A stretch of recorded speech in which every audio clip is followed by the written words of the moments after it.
Bruneje i toliko u medijima spominjan princ od Bruneje. Bruneji su privrženi osnovnim principima pokreta koji su doprinijeli podsticanju svetskog razvoja. Na dugom smo putu od 1955. do danas i to nije samo put pokreta nesvrstanih, već putovanje svih naših ljudi i istorije. Mislim da je ovaj pokret dragoceno nasleđe koje pripada svim ljudima. Naš rad neprekidno traje i nije sva nepravda iz prošlog veka otklonjena. Iako smo ovde da odamo počast svoje prošlosti, ne možemo je potpuno poštovati dok i poslednja nepravda ne bude iskorenjena. Mislim na situaciju u kojoj se nalazi palestinski narod. Pokret nesvrstanih je inicirao međunarodnu politiku za miroljubivi i pravedan svetski poredak i utemeljio partnerstvo, međusobno poštovanje i solidarnost. Treba se pokloniti prošlosti i gledati kakvi izazovi nas čekaju u budućnosti. Još uvijek postoje nacije koje čekaju slobodu i pravdu. Palestinci su oni pred koje uskoro dolazi dan kada će doživjeti slobodu. Slovenija ostaje verna principima pokreta i sa njima utemeljuje spoljnu politiku. Verujemo da svaka zemlja treba da potpuno podeli odgovornosti za očuvanje svetskog mira, stabilnosti i prosperiteta.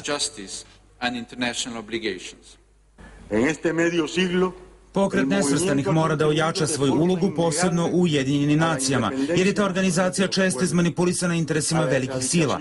Savet bezbednosti mora da radi na bolji način nego što to sada čini. Manipulacijama u Ujedinjenim nacijama rešava se i problem Libije, a sličan scenario sprema se i za Siriju, što je upozorenje i za druge zemlje sveta. Pokret ima veliki zadatak da se uključi u rešavanje situacije na Bliskom istoku po pitanju nuklearnog razoružavanja, ali da poštuje i radi na sprovođenju Kyoto protokola. Socioculturales e ideológicas. Tanja Aleksić i dalje uživo sa nama. Tanja, još juče se nekako stekao utisak da gosti sa nostalgijom doživljavaju Beograde. Sad, pošto se skup završava, kako se tebi čini, da li im se dopada ovaj Beograd danas? Pa, gosti koji su danas i koji su bili juče ovde u Beogradu, u razgovoru sa njima saznali smo da im se Beograd dopada, ali da su pre svega tražili da vide sve ono što je vezano kako za osnivanje pokreta nesvrstanih, tako i za ono vreme kada je ovom državom vladao Josip Broz Tito, i u tom pravcu su išle njihove interesovanja i tražili su da vide što više od tog nekog, za nas možda onog socijalističkog perioda i tog nekog Beograda. Ali evo možemo pogledamo prilog kolege Marka Subotića koji je razgovarao sa nekim od 700 diplomata koji su bili ovih dana u Beogradu oko toga šta su posetili i šta im se najviše dopalo. Kao u muzeju, tako su se danas osjećale delegacije sa sve 4 strane sveta koje su ušle u nekadašnji Sim. Dolazile su i pomno posmatrale mesto na kome su nekada njihovi lideri stvorili pokret nesvrstanih. Za mene je veoma uzbudljivo što sam došao u Srbiju i da vidim gde su naši osnivači dolazili. Tvorci našeg pokreta kao što su Tito, Nehru, Naser. Za mene je veoma važno što se nalazim na mestu gde su nesvrstani stvoreni. Najaktivniji od ranog jutra bio je domaćin konferencija, potpisivao je sporazume, pozdravljao se sa kolegama iz preko 100 svetskih zemalja, a osmeh nije skidao ni kada je obišao novinare. Ministri nesvrstanih, mnogi od njih po prvi put u Beogradu, u Srbiji se nalaze već 3. dan. Gostili su ih predsjednik, premijer i ministri, a večera će i na Kraljevskom dvoru. U svoje zemlje, kako kažu, vratit će se sa lepim uspomenama. Obišla sam centar grada. U nedelju sam čak otišla na molitvu u jednoj crkvi i osjećala sam se veoma dobro.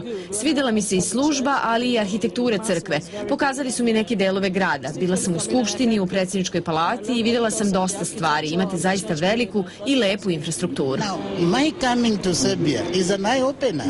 Moj dolazak u Srbiju za mene je otkrovenje, jer vidim grad koji je i novi i stari. Bio sam na Tvrđavi, video sam najstarije drvo i video veoma stari i lepe zgrade koje su očuvane. Nesvrstani su u Beograd doveli 10-ak novinara iz celog sveta. Princ od Bruneja je poveo svoje lične novinare koji nisu imali dozvolu da govore za srpske medije.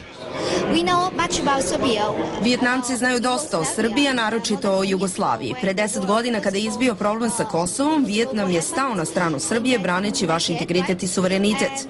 Kada smo u Vijetnamu videli šta se dešava u vašoj zemlji i kako vas bombarduju, pronašli smo sličnosti sa našim ratom protiv Amerike, tako da mi delimo iste emocije. Zbog jubilarne 50. konferencije pokreta nesvrstanih u Beograd su stigli i predstavnici svih zemalja regiona koji su, kao da su nerazdvojni, seli za isti sto.